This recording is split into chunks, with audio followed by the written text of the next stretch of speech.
परिवार के मुखिया हो, आपके पीछे एक परिवार है जिसमें पत्नी है, बच्चे हैं, बूढ़े माँ बाप हैं, और आदमी दिन रात इनके लिए भागता है। और ये मेरा आंकड़ा नहीं, सरकार का आंकड़ा है कि भारत में एक व्यक्ति कमाने वाला है, 5 खाने वाले हैं। यस, हर आदमी की ये स्थिति है, एवरेज है ये आंकड़ा सरकार का। आपको क्या लगता है ये क्या सिस्टम बनाया? ये बहुत जिम्मेदारी का काम है। ऐसा नहीं है कि हम बड़े हुए, माता पिता ने शादी कर दी, फिर हमारे बच्चे हो गए, माता पिता बूढ़े हो गए, वो इस दुनिया से निकल गए, फिर हम उनकी जगह आ गए, फिर हम बूढ़े हुए, फिर बच्चे। ऐसा ये सिस्टम नहीं है, ये बड़ी जिम्मेदारी का सिस्टम है। कभी समझना और आज समझो इसको कि आरसीएम क्यों करना चाहिए, शायद आपको उत्तर मिलेगा। आपके घर में बच्चा है 2 साल का, 3 साल, 5 साल, 8, 10, 12, 15 साल? यस है। कितना बड़ा बच्चा है आपके घर? 9 साल, 5 साल, 5 साल, 2 साल, 11 साल। आपसे कोई आकर कहे इस बच्चे को मेरे को दे दो, सवाल ही नहीं है सर। नहीं दोगे? नहीं, और वो भी अनजान व्यक्ति जिसको आप जानते नहीं, सवाल ही नहीं पैदा होता। नहीं दोगे? अच्छा, क्यों नहीं दोगे? क्यों क्या नहीं दोगे? सर वो नहीं, वो आप हमारे कोई डाउट नहीं है।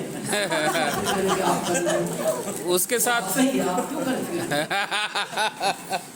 दोगे क्यों नहीं? हाँ, बहुत अच्छी बात की किसने? हाँ, भरोसा नहीं है सामने वाले पे, क्योंकि हम जानते नहीं। बहुत अच्छा जवाब है। अच्छा, और क्या हो सकता है दूसरा? उसके साथ हमारे सारे अनजान है, मैं उसको जानता नहीं। बिल्कुल अच्छा जवाब है। और हमारे भविष्य उसके ऊपर टिका है। हमारे भविष्य उसके ऊपर टिका है, ये भी अच्छा जवाब है। और कई बार मैं लोगों से पूछता हूँ मीटिंग में, वो कहते हैं जी मेरे से अच्छा ये पाल लेगा, ये क्या गारंटी है? ये भी एक जवाब है, अच्छा जवाब। अब मैं अगला प्रश्न पूछता हूँ, जिस लड़की से आपने शादी की है उसको भी किसी ने 20 साल पाला है, ठीक? यस, उसके पिता ने तो दे दी आपको, जानते आप पहले दिन। ठीक। और वो लड़की आपके बारे में ये भी नहीं जानती थी इनके साथ मेरा जीवन कैसा निकलेगा, सही बात, इनका व्यवहार कैसा है, कितने समय में अच्छा निकाल सकती हूँ। और उसके पिताजी को भी नहीं पता था ये मेरे जैसा पाल सकता है या नहीं। ठीक। लेकिन क्यों दे दी उसने लड़की? आपने सोचा है? उसने इस विश्वास पर दी कि ये मेरे से अच्छा मेरी बच्ची को पालेगा। राइट। तो पहला जिम्मेदारी आपका पता है क्या है? पत्नी की आंख में आपकी वजह से कभी आंसू नहीं आना चाहिए। ठीक। उसको बंगला चाहिए, दिलाओ। उसको कार चाहिए, दिलाओ। उसको गहने चाहिए, दिलाओ। आप ये नहीं कह सकते मैं इतनी कमाता हूँ क्या करूँ। जब इतने कमाते तो पहले सोचना था ना कि क्यों शादी आपने। उसके पिताजी ने तो दी, इस जिम्मेदारी पे थी, ये सारे सपने पूरे करेगा उसके। दूसरी जिम्मेदारी उन बच्चों की जिनको इस दुनिया में लाए हो। 4 पाल सकते थे, 4 लाने थे, 2 पाल सकते थे, 2 लाने थे, 1 पाल सकते थे, 1 लाने था, नहीं पाल सकते थे, नहीं लाना था आपको। अब आप ये नहीं कह सकते महंगाई बहुत है, 2 लाख स्कूल की फीस है। अभी मेरे पोते का एडमिशन हुआ, 2 लाख फीस भरी गई। तो अब ये कोई कह सकते अब महंगाई इतनी है क्या करेंगे, 2 लाख फीस कौन देगा? अरे नहीं दोगे तो क्यों लाए यहाँ? सही बात। फीस नहीं भर सकते तो इनको घर में क्यों भरा? यस, ये तो आपके हाथ का मामला था। मेरे एक ही बच्चा है। कई लोग मेरे से पूछते हैं कई बार, सर एक ही बच्चा? हाँ एक ही। सर एक ही क्यों? मैंने कहा मेरे को ये कोई पता था भविष्य में आरसीएम मिलेगा। अगर मेरे को पता होता भविष्य में आरसीएम मिलेगा तो क्रिकेट की टीम अपने घर में होती ना। यस। भाई फिर तो आरसीएम पालता ना, आदमी डरता तो इसी से है। पालेगा कौन? तो पैसा ये देता ना फिर तो। अगर अपने को पता होता भविष्य में आरसीएम मिलेगा, और अपने को तो ये पता था 2075 का जॉब है, इस बच्चे को पाल लो, बहुत बड़ी बात है। बहुत समझने की चीज है ये। वो बूढ़े माता पिता अगर दुनिया घूमना चाहते हैं घुमाओ, देश घूमना चाहते हैं घुमाओ, फर्ज है। ये नहीं कह सकते बुढ़ापे में आप क्या करोगे, घर में ठीक हो। सही बात। ये जिम्मेदारी है आपकी। मेरे को दुख पता किस बात का होता है।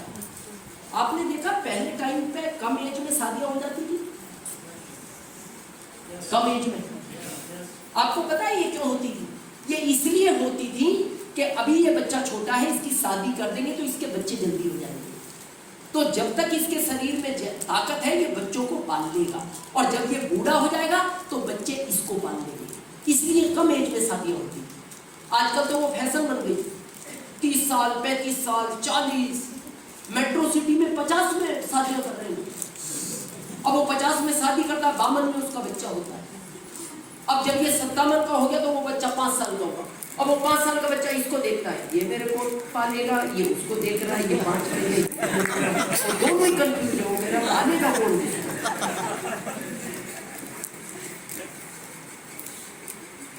दुख इस बात का है, जब माता पिता को सख्त जरूरत होती है ना बच्चों की बुढ़ापे में, उस समय बच्चे पैसा कमाने के लिए माता पिता से दूर रहते हैं।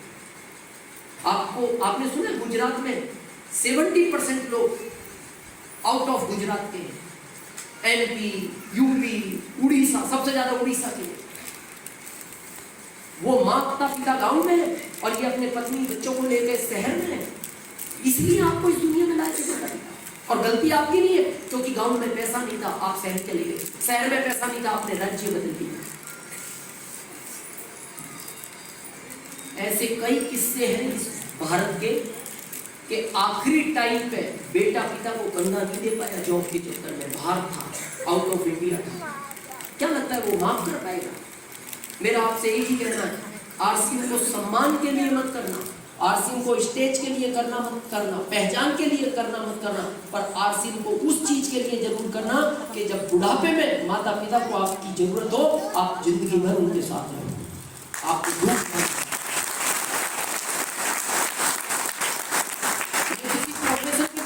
आप पढ़ो, बच्चों को पढ़ाओ। मैं आपको एक ताजी घटना बताता हूँ। मेरे ग्रुप में एक एमरल्ड है, पंकज चौहान साहब, यूपी जौनपुर से। कोरोना में उनका ऑक्सीजन लेवल कम हुआ और उनकी डेथ हो गई अप्रैल में, और मार्च में वो एमरल्ड बने थे। उनका चेक था 1,63,000 का। मैं 2 दिन बहुत अपसेंट रहा। मेरी पत्नी ने बहुत समझाया मेरे को। मेरी पत्नी ने कहा दुनिया का नियम है आना जाना। मैंने कहा मेरे को इस बात का दुख नहीं है, वो चले गए। मेरे को दुख इस बात का है वो बहुत कम उम्र में चले गए, 30 साल की उम्र में, न्यू एमरल्ड बने। अब घर में उनके 27 साल की पत्नी, एक 9 साल का बच्चा, एक 7 साल की बच्ची, एक 5 साल की बच्ची। आप विचार करना, जो लोग आज भी आरसीएम के प्रति सीरियस नहीं है, मैं आपको ताजा उदाहरण बता रहा हूँ। विचार करना, आप अगर चौहान साहब किसी जॉब में होते, मान लो आरसीएम में नहीं होते, किसी जॉब में होते, पढ़े लिखे व्यक्ति थे, और यह घटना घटनी थी, क्योंकि वो आने के पहले लिखता है जाने का टाइम, उसको कोई टाल नहीं सकता। ये शास्त्रों में लिखा है, अपने धर्म गुरुओं से पूछ लेना, वो टाइम फिक्स लिखता है। हम सबका आरएसी चल रहा है, कभी भी क्लियर हो सकता है टिकट। यस, सब आरएसी में है और वो को पता है कब क्लियर करना है। तो ये अगर किसी जॉब में होते तो भी ये घटना घटती, लेकिन ये घटना अगर घटती तो मैं आपसे पूछता हूँ, इस परिवार का कौन जिम्मेदार था? आज मान लो ये 50,000 की सैलरी पे होते, 1 लाख की सैलरी पे होते, ये मान लो स्कूल के प्रिंसिपल होते, तो क्या सरकार अगले महीने उनकी पत्नी को प्रिंसिपल बना देती? नो। क्या 1 लाख उनकी पत्नी को मिलता? नो, नहीं मिलता। अगर वो जॉब पे जाती तो मिलता, नहीं जाएगी तो नहीं मिलेगा। लेकिन आरसीएम का कमाल देखना, ये जिस दिन इस दुनिया से गए, अगले ही महीने कंपनी ने इनकी पत्नी को एमरल्ड बनाया, अगले ही महीने। और ये जो पैसा इनको आता था, ये पत्नी को भेजना शुरू किया। और यूपी में थोड़ा सा रिवाज है कि अगर आपके बच्चे हैं तो दूसरी शादी थोड़ा अलाउ नहीं करते, जबकि उम्र नहीं है, मात्र 27 साल है, नहीं की उम्र, वो घर में है।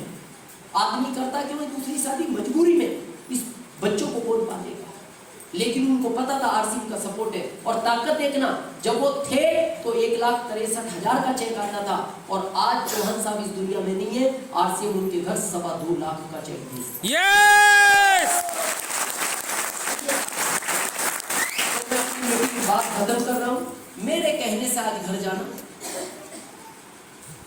रात के 2 बजे का कभी अलार्म लगाना अपनी घड़ी में या मोबाइल में, बिस्तर से उठना, एक बार इस सोई हुई पत्नी को ध्यान से देखना, एक बार इन सोए हुए बच्चों को देखना, एक बार इन सोए हुए माता पिता को देखना, और आखिरी में अपने आप को देखना, और लास्ट में सोचना कि जिस दिन इस तस्वीर में से मेरा चित्र हट जाएगा, इस तस्वीर का शायद उस दिन आपको आरसीएम समझना है, उस दिन शायद आप आरसीएम के प्रति सीरियस हो जाए।